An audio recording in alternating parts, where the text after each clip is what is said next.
2h07, a gente segue por aqui atualizando também informações do noticiário internacional, né? Desde uma semana, na verdade, a gente já acompanha os estragos provocados pelo terremoto que atingiu a Turquia e também a Síria. O Grupo Bandeirantes de Comunicação foi um dos primeiros, né, a enviar correspondentes para o local. Felipe Killing chegando rapidamente a essas áreas afetadas e também Rodrigo Hidalgo e Narley Rezende, que hoje está conosco aqui no estúdio. Ele acompanhou a ida, né, dos socorristas junto com o avião da Força Aérea Brasileira e acompanhou a volta também já de pessoas que buscavam aqui no Brasil uma certa proteção, né, buscavam um asilo, um refúgio depois dessa destruição impressionante por Narley, obrigado por participar com a gente. Traz um pouco da experiência. A gente fala agora, só reforçando, né? 36 mil mortos, as informações confirmadas até agora, e mais de 90 mil pessoas feridas nessas regiões atingidas pelos terremotos. Agora sim, boa tarde para você, Narley. Boa tarde para você, Thaís. Boa tarde, Renan. Boa tarde aos ouvintes da Band News FM.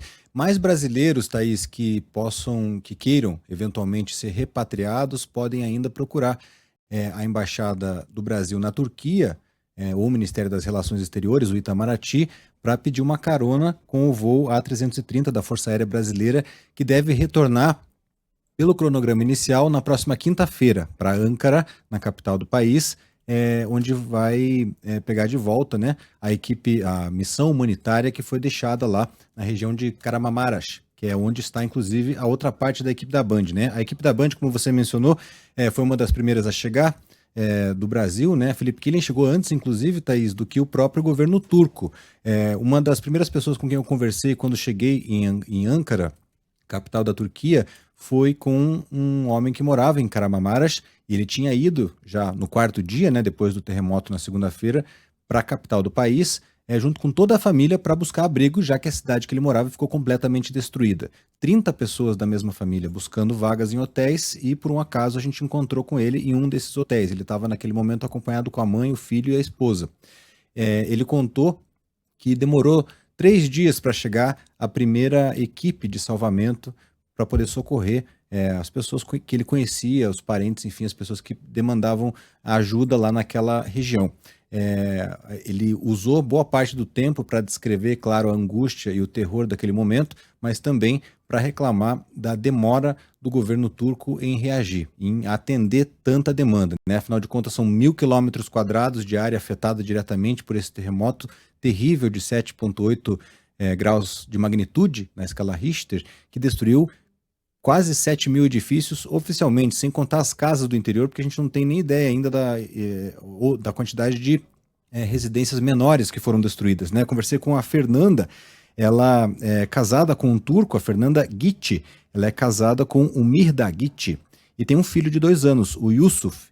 Eles moram em uma área mais afastada, ao leste da Turquia, e que as casas, por exemplo, têm telhados todos de barro, né? Ela me contou que por volta das 3 da manhã daquele dia, do dia 6, ela viu poeira caindo do telhado, e foi o que alertou ela, que tinha um bebê de 2 anos em casa, da possibilidade de alguma coisa acontecer, né? As pessoas sabem que lá é uma área propícia, embora não haja tantos terremotos com tanta frequência, muito menos dessa magnitude.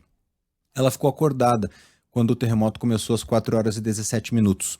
Ela está grávida e naquele momento pegou o filho, entregou para o marido e pediu para ele correr, salvando a criança para que ela pudesse, no tempo dela, conseguir sair. Contou, e a história está completa lá no portal da Band, band.com.br, para quem quiser acompanhar a entrevista na íntegra. Eu juntei todos os vídeos da conversa e coloquei lá.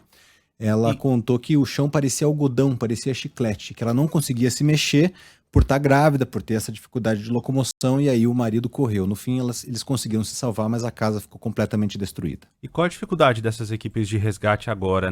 No sábado, estava acompanhando o Rodrigo Hidalgo direto lá da Turquia, num link ao vivo no Jornal da Band. Ele estava falando do frio. Ele fez a entrada ao vivo dentro de uma cabana, protegido, porque estava muito frio do lado de fora, temperatura negativa. Descreve um pouco desse frio e dessa dificuldade que os resgatistas têm. Quando chegamos na capital, Renan, a temperatura era de -6. O frio bastante intenso, principalmente para quem não está acostumado. Durante a viagem de ida, é impressionante, inclusive, acompanhar isso, o profissionalismo desses bombeiros, desses agentes, 46 que foram enviados pelo Brasil para lá, porque eles não perderam um minuto enquanto estavam acordados, ou enquanto havia luz ou possibilidade de planejar essa ação, de combinar esses detalhes. E uma das preocupações, uma das conversas, né, que eu acabei acompanhando foi justamente sobre a peculiaridade do frio, o cuidado com as extremidades, né, com a circulação, com aquecer as extremidades, com a movimentação, com fazer alongamentos, etc. Então eles separavam por tempo, destacamento de pessoas para fazer esses alongamentos. Hoje, as Nações Unidas, inclusive, definiu uma área específica só para a equipe brasileira atuar lá em Caramamara, acho que é onde está Rodrigo Hidalgo e Dario Costenaro, né? Eles foram para lá para acompanhar esse resgate. Os bombeiros de Minas Gerais, eu até conversei com a Thaís mais cedo no Band News TV sobre isso, chegaram em São Paulo às 4h30 da manhã da quarta-feira e já viajaram, já estavam de novo na base aérea de São Paulo, em Guarulhos, à meia-noite para viajar no dia seguinte às 5 da manhã. Chegaram lá, dormiram 3 horas, acordaram e foram para Caramamara num voo Hércules da Força Aérea Turca. Foram 2 aviões para carregar as 6 toneladas de equipamento até lá e começaram a trabalhar imediatamente. Então, são muitos, assim, a obstinação, né, a determinação dessa equipe é bastante impressionante também, muito profissionais. Nália, eu quero te agradecer por compartilhar com a gente um pouco, né, de quem viu, porque as imagens, a gente vem falando sobre isso desde cedo, né, elas dão uma dimensão do que aconteceu por lá, mas só quem esteve ali, quem presenciou aquilo de fato, né, ao vivo, acompanhou de perto esse trabalho de socorristas, quem perdeu tudo, quem perdeu um parente, é que pode relatar pra gente de fato o que aconteceu ali e esse trabalho de resgate. Obrigada, tá, Narley? Obrigado a você, Thaís, Renan, obrigado a todo mundo que nos acompanha.